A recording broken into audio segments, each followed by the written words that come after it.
time to get this show on the road, or the road on the show, or whatever you say it, however you say it, whatever works for you. Hello, darlings. Hello, loves. How are you? Are you doing great? Great, great. We love that for you. Now we got a couple things to cover. Got a little bit of recognition we have to give to some people who came in here right when I went live, and it was Kenny. Kenny Ken is one of my moderators, and she was numero uno when I went live. So shout out to Kenny for being here first and on time. I love that. And I was on time today, so nobody can yell at me.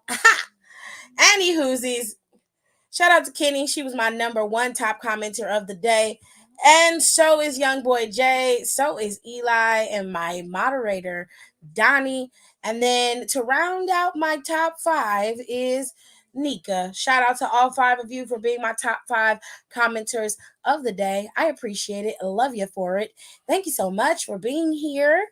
Okay. And Kayla is also a moderator, and she is always going to be my honorary top, one of my top commenters of the day. Always. If you don't like it, it's fine. I don't care. Kayla's special. Anyways, I hope you guys had a great day. I had a wonderful day. I will say that to you. It was wonderful. I got a little hype, getting a little shit's happening over on TikTok right now. It's a little insane what's going on my TikTok. One of my videos has been picking up steam a lot. if I'm going to be frank, it was very quick.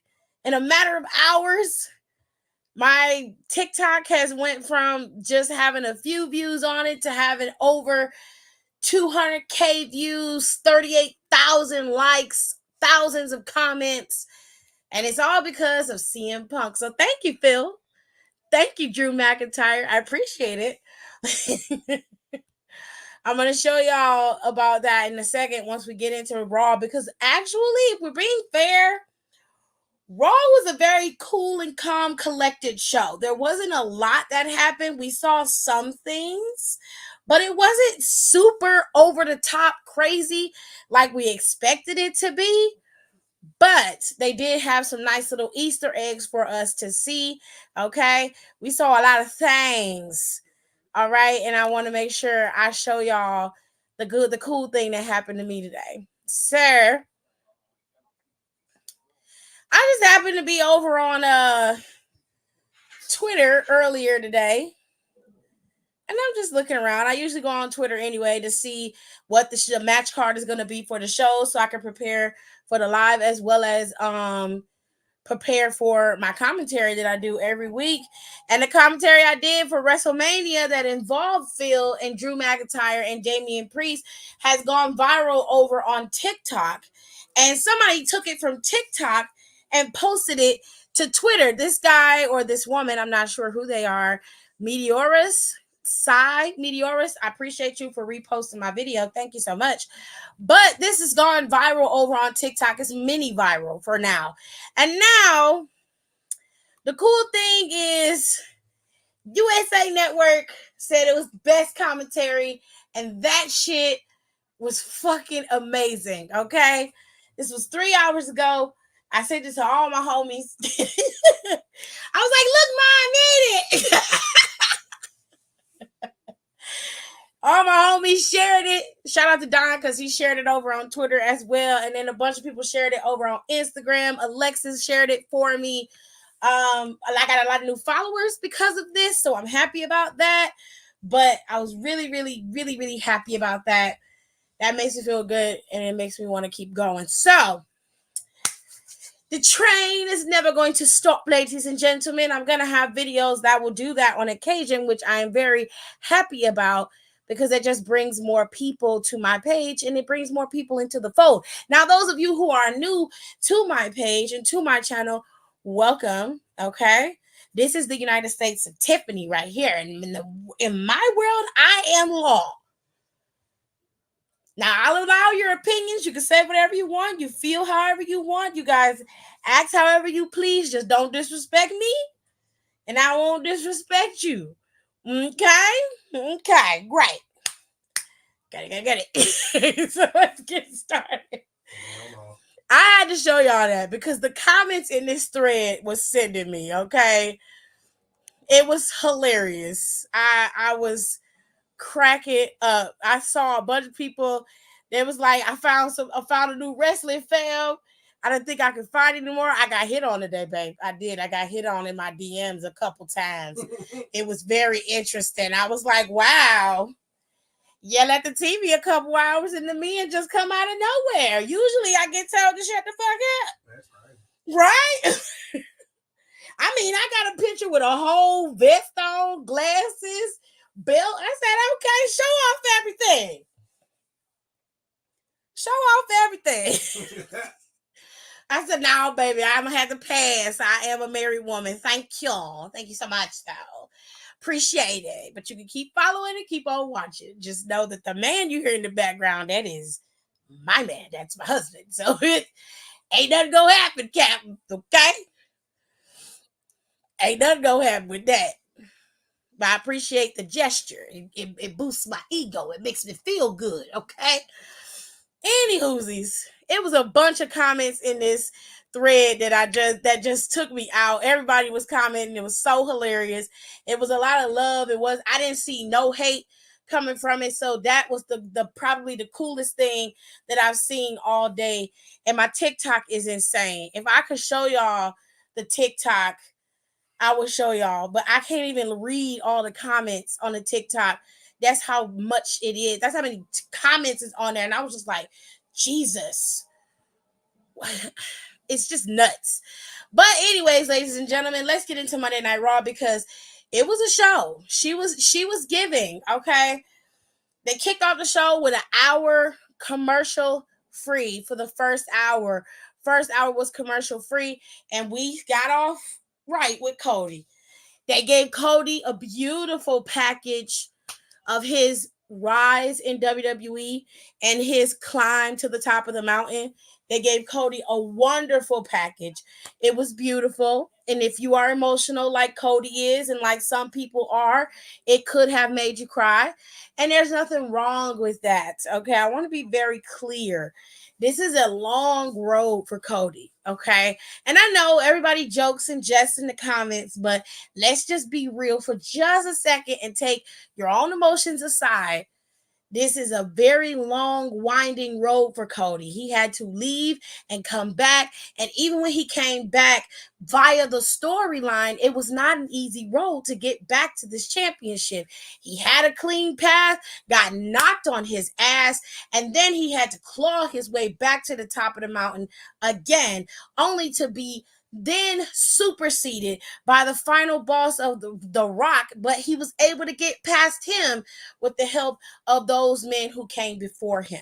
And that was one thing I did want to talk about today that I didn't talk about yesterday, because in all of the emotion and excitement of the night, it gets a little lost. The story does.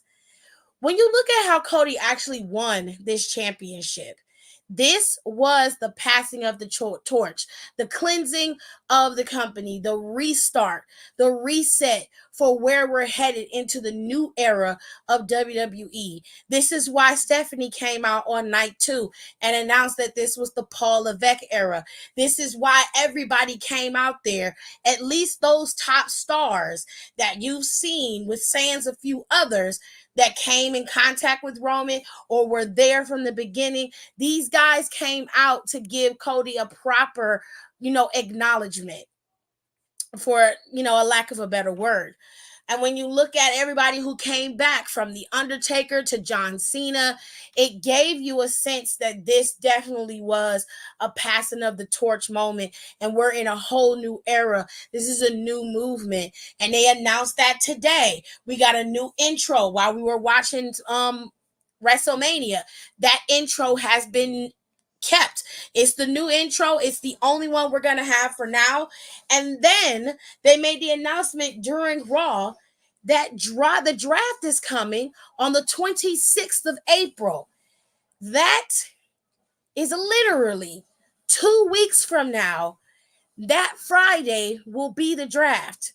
That means that everything that we're seeing within the next couple of weeks is all going to lead up to the ultimate shakeup, the new regime, the start of the new WWE. And that's where all of this, That's why Roman's title reign had to come to an end. That's why everything had to reset, because it was time.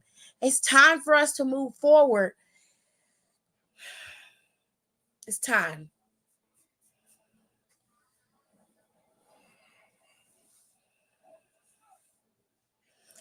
Girl, your social media is growing. I hope so, child.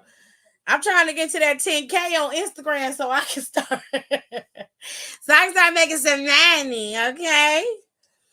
Heck yeah, Cody. Yes, that Cody Rhodes incredible and wonderful package left me in tears and emotionally with happy tears. Just beautiful to see from start to finish. Happy birthday to me. Girl, how they gonna swerve a draft, baby? Listen, that draft is coming. Now, I don't know how they're going to do it, but they're going to have the draft. And if I were them, I think we're going to talk about the draft on Wednesday. I'm going to keep the draft for Wednesday. I think it's a better time to have that conversation. I can have people in here to talk about the draft. Really, the booking for Raw was very, very simplistic, but it was designed to showcase specific stars. So let's start off with the first thing we saw, which was Cody. Cody gave an impassioned speech, obviously, about winning the title and how he was officially the undisputed WWE Universal Champion. He was ecstatic and elated, and then The Rock's music hit, and he came out, and The Rock basically told him, "Congratulations, you won your championship. You got that belt. You pinned Roman Reigns 1, 2, 3 in the ring. Gotta say congrats." But he said, "Your story with Roman Reigns, it truly is over. But your story with me has just begun." So now we are stuck in the Matrix with this bald-headed, evil motherfucker. I gotta think of a new name for this motherfucker, because I can't. I already called Roman Victor Sweet and Nino Brown. I gotta find a new mob boss to call him. Can I? Is he Tony Montana, Jared? Is he Tony? Is he Tony Montana? Close to keep wearing them fucking shirts. I look like a whole Colombian drug lord. Not in Colombia. I am here to sell my cocaine. Cocaine. Oh my gosh.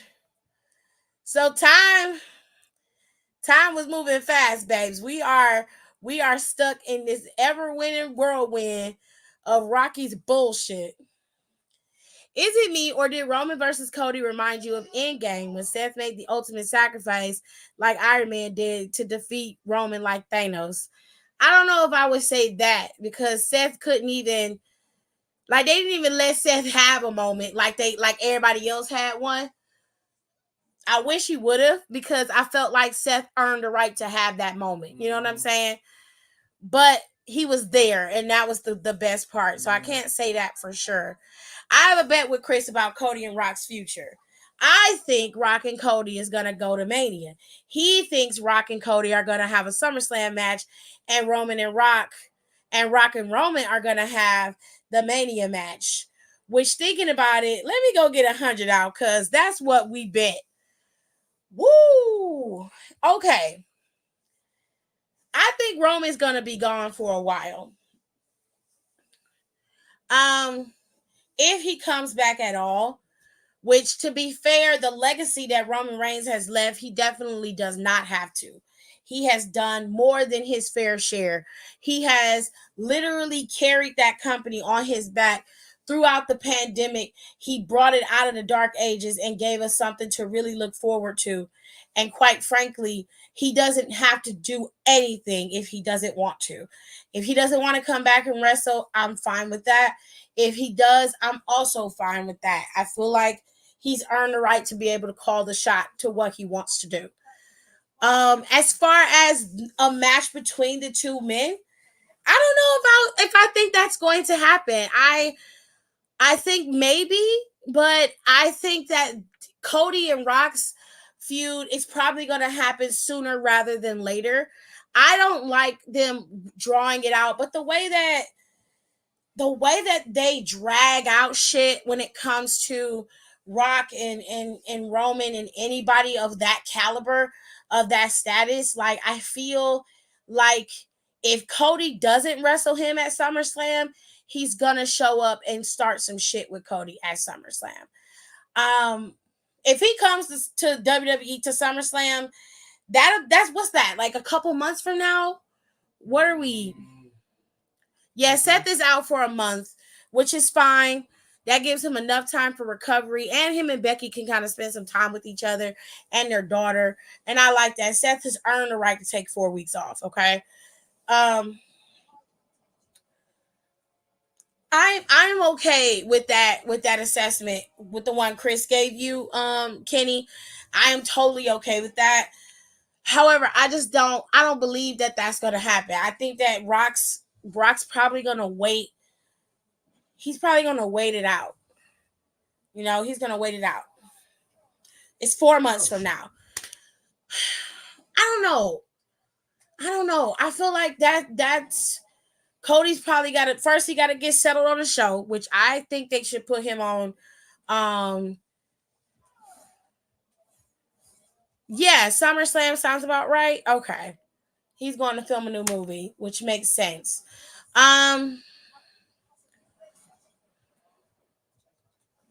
He's got to.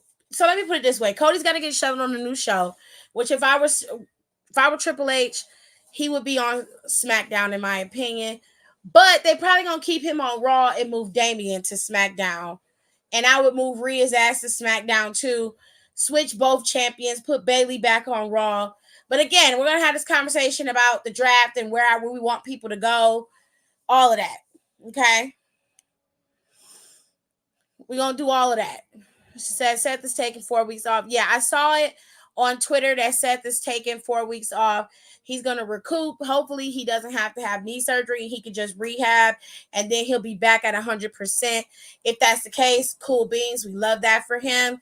SummerSlam is 4 months away, so we got plenty of time. Tears has said she think Rock is filming a movie, so through May. So SummerSlam sounds about right. Which SummerSlam is in the first week of August, which means if he's filming his movie from now up until May, June, he probably will pop up sometime end of June, early July, and then they will start the feud again between Cody and Rock, which is fine. So I don't know, Kenny, you might lose a little money here. Let me go back to your comment and see what you said. You said you think he's gonna go to Mania, and he thinks it's gonna have it at SummerSlam. I don't know, Kenny Ken. You might lose a little bit of coin on that one. You might, because The Rock is gonna wrestle at the Big Four for sure. They need something massive for a draw for SummerSlam. That's the next big pay-per-view. Paul's gonna pull out all the guns to make sure that goes off smoothly. It's Cleveland for SummerSlam, and I know a lot of people are a little bit disappointed in that, but during the summer, it's very warm here. It's on the lake. The Brown Stadium is a wide open stadium, okay? It's a wide open stadium. So you're not going to be sitting in Philly. You're not going to be like you were in Philly where it was freezing. It's going to be middle of the summer, and because summer is late, spring is late, it's still going to be boiling hot outside, okay? And it's gonna be a good time. I promise y'all.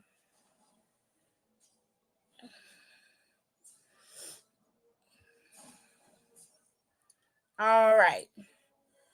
She said, also, not as 13 of y'all and only 5 likes. I would appreciate it if y'all would give me a thumbs up if you like the video. Just give me a thumbs up just for being in here and listening to me ramble over and over again. I would greatly appreciate that, because, I love you. Okay, so giving me a thumbs up. You don't even have to share the video. Just give me a thumbs up and give me a good rating, because that pushes my video out in the algorithm, and that helps me gain more followers for my page. Also, this week, I'm going to be buying the memberships to gift out to everybody who comes in early when I go live. So my first 2 people will be getting a membership. I'm going to be giving out the memberships next week. Next week is when I'm going to start. Seth deserves it and he's earned it. He truly was the MVP of Mania. Absolutely. I 100% agree with that. Seth Rollins really put in a lot of work with Cody and that really worked. There's a doc getting ready to come out to give you some insight into what happened. They said that 80% of Mania was booked by October and they made a pivot. I want to know when they changed because The Rock said that they basically decided to put the power back in the people's hands. Y'all visceral response to everything that they did was all planned from start to finish. No matter when they started planning it, it was planned. And I figured that it was by the reaction that it was given and how they did it. I need to know what they did and why they did it. I'm so curious about that documentary. I'm so curious about it. I think it might be Seth versus Cody at Mania. That's actually not a bad idea because Seth still want to prove that he can beat him. And I actually would like to see how that story would develop. I would love that. That's a pretty penny I'm willing to lose because I'm going to get paid back regardless. Girl, you're going to get it one way or another. One way or another. Yes. Yes. Give me some likes, people. I appreciate it. Thank you. I liked the video and shared it. Thank you, Jonelle. I appreciate it. That damn shoot doc. I don't care, Nicole. I need to see it. Because I feel like when we was talking about it, I think it was me, you, and Tirza when we was in the group chat. And it was a while back when they first started this shit.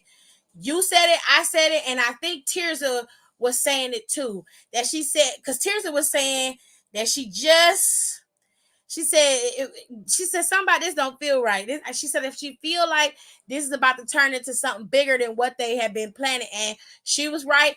You said you felt like it had started. They had already been planning this from the beginning, and so did I. We was all saying, I think Donnie was saying that too. I can't quite remember, but we was all saying it, and I want to be vindicated. I do. I want to be vindicated. I want to be vindicated.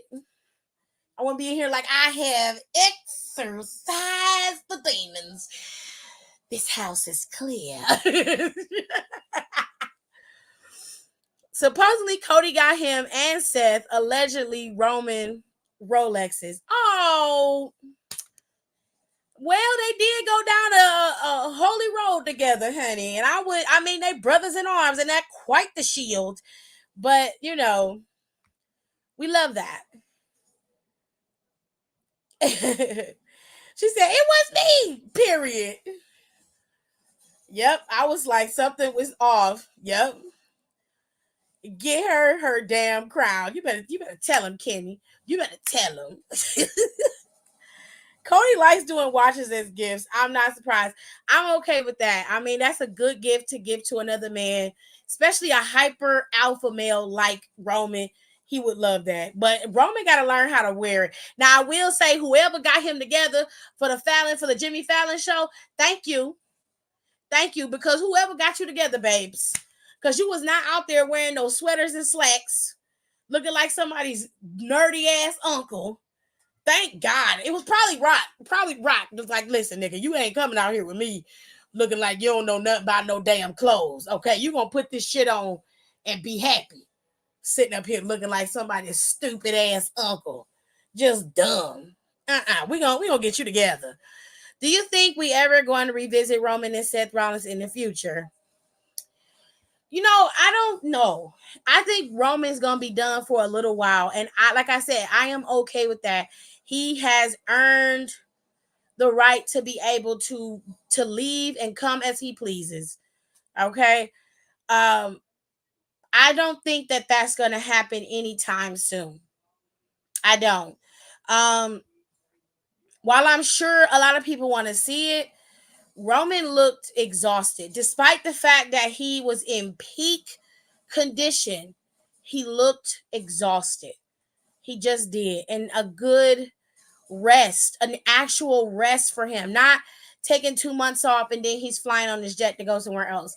No, I mean an actual rest where he can close his eyes and not have to worry about coming back into work, not have to worry about flying here, flying there, doing shows, doing all of this, doing that. It's exhausting. While being at the top is great, it can be so stressful. It's so stressful. And with Roman and him taking his medicine the way he has to, and him having that leukemia, I would much, much prefer that he was somewhere on a beach getting a nice tan, living his best life, and only concerned with his children and his wife and his life. That's it. Okay? And his family. That's all he needs to be concerned with at this point. And when he's ready, he gets that itch to come back. If that happens, I'm sure Triple H will say what time, when, and where. But for now, that's going to have to go on ice. I think he did that for all the EVPs and stuff in AEW. He did. Okay. I got you, Nicole. No worries. Yeah, them sweaters and slacks was giving very much substitute teacher with his fine ass girl. Girl, he's a nice looking dude. And anybody who sees Roman Reigns outside of our wrestling world, they all have the same reaction to that man. Like, oh my God, who is that? I'd be like, this is who I look at every Friday and every PLE. You be looking at your man sitting up there with a beer can on his stomach. This is what I be looking at. I be looking at some fine ass men jumping around in the ring, sweating, you know, wearing baby trunks and shit. You know what I'm saying? This is how I spend my time. This is how I spend my time. Roman Reigns deserves all the time off in the world because he been champion since I graduated high school, and he deserves his vacation. That's fair. Okay. All right, y'all. So let me tell y'all what happened. After that, Rocky left. Rocky gave something to Cody, and I don't know what he gave him. But if anybody knows what he put in his hand, Cody reacted the same way he reacted when he told him he was going to make him bleed later on the night, that previous Monday. He reacted the same way. And basically what he told him when he handed him this object was, if you ever break my heart again, he said, I'm going to make you pay for that. And I was like, well, how you break your heart? He basically told him, he was like, don't you ever break my heart again. Whew. Now he gave him dude wipes. Kenny, shut up. Kenny said he handed him some dude wipes. Nigga. This child, I can't do nothing with her. Is Cody going to tell us what the run game, what The Rock gave him next week? Or are we just going to never know? I don't know. I'm sure if Michael Cole interviews him, Michael's going to ask him, like, what did he give you? I showed the Zumba teacher at my desk job a pic of Roman, and he was like, girl, everybody makes that same face over and over again when they see him. She said, I kid. Mm-hmm. He probably gave him a necklace. I don't know what he gave him. Right, like when I met the New Day during SummerSlam 2017, Roman Reigns was across the room, and he was still tall and fine as well. Well, he ain't gonna never change how he look, baby. He is who he is. Now, here's where we get to the fun part about Monday Night Raw. What they did was they announced that the draft is going to be in 2 weeks, okay? So because of that, they started to showcase some of the people who are going to be a part of the draft. In comes Ilya Dragunov, who got a massive pop when he came out there against Shinsuke Nakamura, who we haven't seen Shinsuke in a while. But we got a massive pop for Ilya, and that's a good sign for him coming on the main roster. A very good sign. Ilya came out there and did a bang-up job against Shinsuke Nakamura, racked up a win, and very much showcased with all the GMs his potential on any roster that he's on, whether he stays in NXT or whether he floats on over to SmackDown or Raw. Ilya is a draw and a massive attraction and a good pickup for any roster, okay? Moving on to the girls, okay, because I'm going to get to Judgment Day in a second. We had Indy Hartwell out there with Candice. Indy Hartwell was going up against Roxanne Perez, the current NXT Women's Champion. Decent match between the two of them. Roxanne was very much playing up to her heel character, obviously angry because Indy got the title that she was supposed to have. So she says, you should have got your little baby might ass up off the floor and climbed the ladder to go get it, bitch, if you wanted it. But you laid out there on the ground, writhing and screaming. And then when Indy got up the ladder, you want to start laughing and crying at the same time. I don't have time for Roxanne, but she put on a good match today against Indy. And despite Candice trying to cheat to beat her, Roxanne was able to hit Pop Rocks and picked up the win. Meanwhile, Candice is scolded Indy as if it was Indy's fault when Candice was the one who interfered and caused a distraction. If Indy don't punch Candice in her face in the next couple of weeks, I know something. Okay? That's what I'm going to say to that. Because Candice is acting real petty. Real petty. Okay? Hello, Hiram. Tiff made it to the big time, y'all. Appreciate that, Hiram. Now, we got another match with the Judgment Day. Now, Damian Priest was dressed in his finest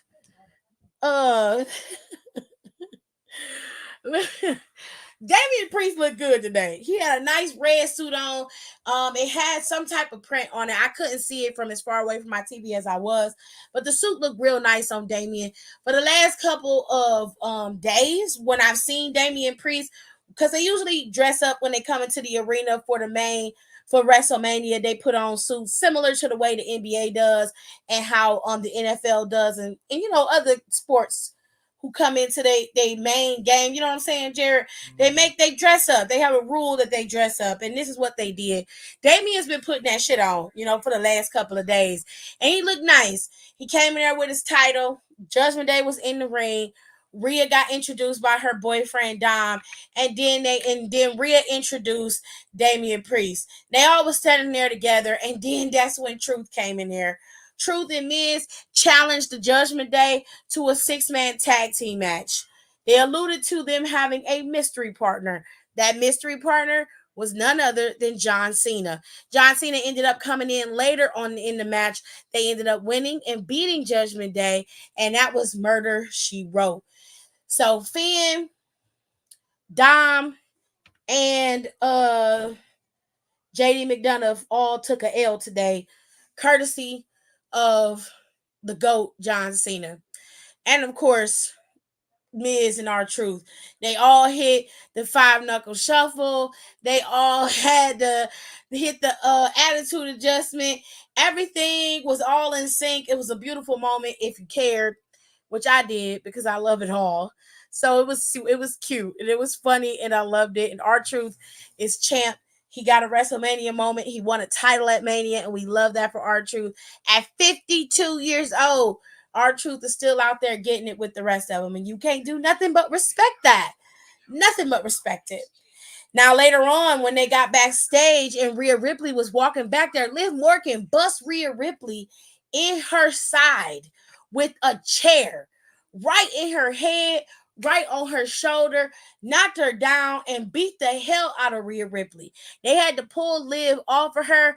Rhea ended up taking the medical, and from a little birdie, Rhea has suffered an injury, and she probably will be out for a little bit, similar to how Liv Morgan was out for a little while. But I don't think she'll be out as long as Liv was. How long am I finna be live? I'd say about another, I'd say about another 30, maybe 40 minutes. I don't want to be on too long. Nicole said, Hunter said, new era, we bringing CTE back. No! No. If I was Liv, I'd be like, I'm just returning the favor, sweets. I mean, that's pretty much what it was. To be fair, Rhea had a cast on her arm as well that she had been wearing for a couple of weeks. But that had nothing to do with the injury she suffered via this particular interaction with Liv Morgan. Now, I haven't seen any announcements that there was an injury, but when you look in the back, but I did have a little birdie about what happened, but I'm going to keep it to myself. But anyways, When you look at the play, when you look at the clip, Rhea did not get up. Like, she legitimately was holding her arm. And it's about it Dom, steered the camera away. They went back out and started focusing out on inside. And that's when we got the match between Indy and Roxanne Perez. People been getting their licks back a lot. And I like that, because I feel like oftentimes that leaves shit open and unanswered when you don't let people get their lick back. I hate when that happens. But anyways, what else happened? Because I think that's it until we start talking about, so Sammy got to come out. Sammy came out. He's the new Intercontinental Champion. We love that for Samuel. Love that. I love that for Samuel. He came out and he had a shirt said, what does it say? Look, Khadijah, we did it. I think that's what the shirt said. It's a cute shirt. It has his wife on there. It's a very cute shirt. We love that for him. Anywhoosies, I'm still bugging that his wife's name is Khadijah. I just think that is so hilariously cute. And we love that for her. She do not look like a Khadijah. It was given very much Tanya, Wendy, Sarah, a good Lisa with it, looking at her face. Khadijah would have been the last one I would have thought her name would be, but I think it fits. Okay. When she was on Pat's show the other day, she messed it up a couple weeks ago and has been wearing the brace ever since, but not on TV, and only tried wrestling in it once. She was wearing it on TV when she came out there and her and Becky was going at it. She was wearing it. And I remember her wearing it ever since then. But I was just like, what? I'm like, what happened to her arm? I noticed it. She been wearing it because I told Becky when they was fighting on Raw that Monday before Mania. I told Becky to hit her in her carpal tunnel hand because it looked like a carpal tunnel brace because I have a few of them in the house. Girl, Khadijah James, period. She was giving Sarah. I figured it was a Sarah, you know what I'm saying? She said it must have been getting worse. I don't know. It could have, but she was wearing it. The last 2 Mondays of Raw, she was wearing it for sure. And I remember because every time she came out there and she would do her, you would see her, she's walking with it. It's on her hand. And I'm in the little things that people do when they talk with their hands and they move their hands and the way Rhea does her inflections, I saw her arm and I kept seeing that brace on her arm. And I was just like, she must have sprained her wrist a little bit or something. And it was like, okay, you got to wear this brace until Mania. Don't do nothing strenuous. Be careful with your workouts. Keep it together. Anyway, so the Sammy came out, and of course, Ludwig and Giovanni were not happy that the Ring General had lost to Sammy, so they came in there to make things right for their king. That didn't work out because Chad Gable came out to help. They ended up turning that into a tag team match, to which Chad and Sammy ended up winning. Now Chad was like, "Listen, I did you a favor. I'd like a favor." Sammy granted that favor. Next week, it's going to be Sami Zayn versus Chad Gable in Montreal, Canada, which is Sammy's hometown, for the Intercontinental Championship. Do I think Chad Gable can beat Sammy? Of course. Do I think that he will? I'm not so sure about that. I'm not so sure. But we shall see. Now let's get to the meat and potatoes of Monday Night Raw. Okay, there was one more match that I missed, and that was Chelsea's match. Chelsea demanded to have a moment because she was left out of WrestleMania. And so the 3 GMs talked and they said, you know what? We'll give you a moment. And they gave her one. Jade Cargill came out there in her old bust down side part bob. Stop playing, no, for the bob. Okay, she was like, let me take off my bad bitchery wig and put my bob back on. She came out there and Chelsea was not a happy camper. She was like, this is not the bitch I wanted to wrestle. Okay, pick somebody else. This match is off. And Jay got in there. She kicked that bitch in her chest. She keyed her. And then it was game over. He hit that girl with that glam slam, and bitch, she went sleep night. That was it. That was the end of that very quick match. Now, we have seen Jade do this multiple times. She had a little bit of time in the ring for WrestleMania, but I want to see Jade go on a true one-on-one with somebody who's really going to test her skill, because that is going to be the true testament of how great Jade can really be.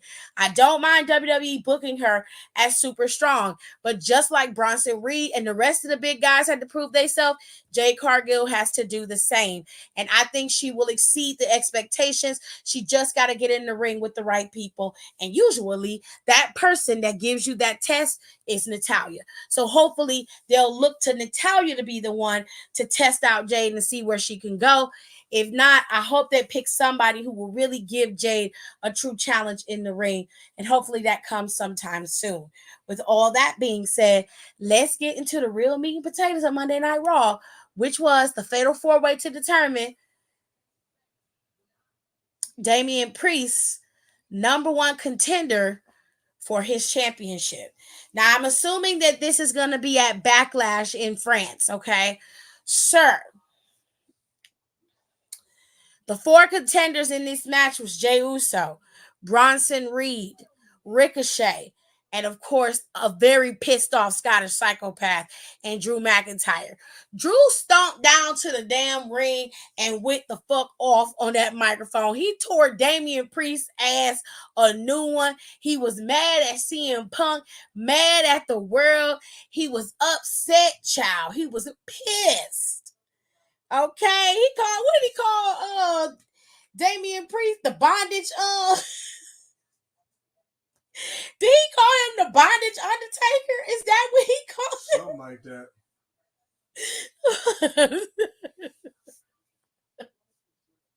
Yeah. Is that what he called him for real? That is bad scene, bro. Like, that man be on the internet studying reads, okay? Studying reads, okay? He's like, y'all ain't finna catch me slipping in this new era, bitch. I'm finna take all you hoes out. Baby, he was pissed. Oh, and Sheamus is returning to the E very soon, which I love that, because Sheamus just adds a level of intensity that nobody else adds, and I love that for me, because I love watching Sheamus wrestle. Anyway, so as Drew was continuing to go into his descent of madness, Jey Uso came out there and said, fuck all that, let's fight. He came out there, Drew waited and was throwing chairs, cutting up. We got Bronson, and then we had Ricochet was the last man to come out. This match was a slow starter. It got off slow, but once it picked up, baby, it picked up. Where it started to hit the damn fan was with fucking Ricochet. Ricochet got to understand when to hold him and when to fold him. This was a time for you to fold, because your ass jumped off of that top rope and busted your gut on the edge of that damn announcer's table for the Spanish announcer's table. Tore yourself up. Before he did it, he looked to his fiance and he said, I'm sorry, and jumped off the top rope. I know Samantha damn near lost her shit. If that was me and Gerard did that X Games bullshit, I would have broke character and got my ass off of that chair and ran over to him, and I'd be like, your monkey ass is gonna get your ass whooped. What are you doing? Are you trying to kill yourself? Why would you do this in front of me? Oh my God. I know her heart done jumped out of her chest multiple times. That was literally witnessing the death. Like, that baby's ribs got to be tore up. He had to have broken them bottom ribs. He had to. I'd have been like, I know your monkey ass ain't jumping off no damn top rope trying to get a viral. You better get your viral stupid ass in the back. Get your stupid ass in the back. Get in the back to medical. Boy, I beat your ass out here in front of these people. Got me out here about to lose my damn job. Where's the microphone at? Damn. I'm like, get your ass up. Get up and go in the back. Then I be sitting up there like, here's your damn winner. Your winner is Jey Uso. Jey Uso won the damn match, y'all. He won the match. But I'm going to tell you how this man won this match. I told Jared while we was watching this that fucking Jared, you're my witness now.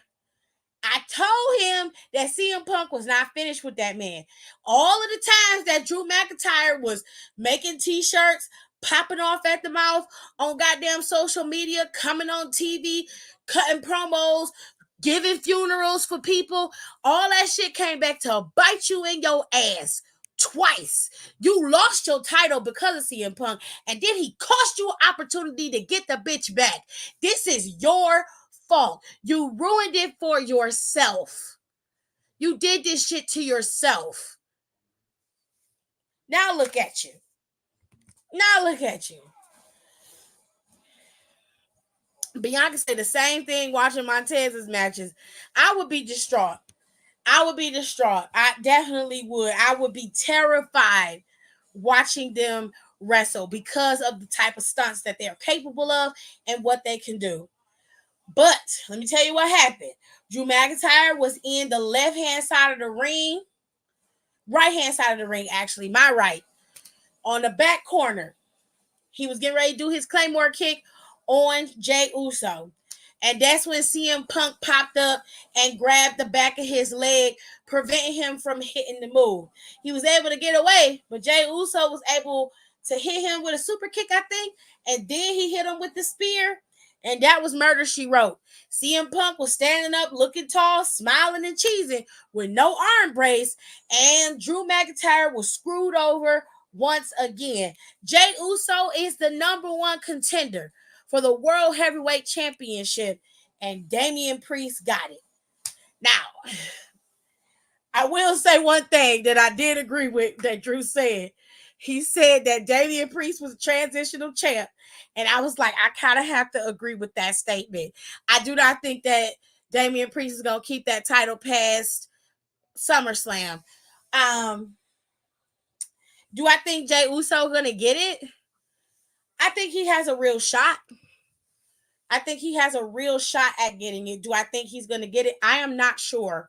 Like I said, the way that they have been booking things of lately, how things have been going, there's a level of uncertainty even with the way Triple H books. But right now, there's not enough evidence to even give you one way or the other when it comes to WrestleMania, when it comes to the next couple of matches and PLEs. There's nothing to predict because we don't have any leeway in that prediction. Does that make sense? So we just gonna have to wait and see how it all plays out. It looked like the Judgment Day is gonna be entangled with Jey Uso once again, and it looked like business is gonna be picking up for the WWE. And that's where we left it. CM Punk is causing chaos and being the agent of chaos he was born to be. And of course, the Scottish Psychopath is the Scottish Psychopath. He is losing his ever-loving mind. And I'm sure he is on Twitter somewhere going fucking ape shit at the moment, okay? With all that being said, ladies and gentlemen, I got to pee. So I'm going to leave, and I will talk to y'all later. Y'all have a good night. I will be back to cover NXT tomorrow. Bye.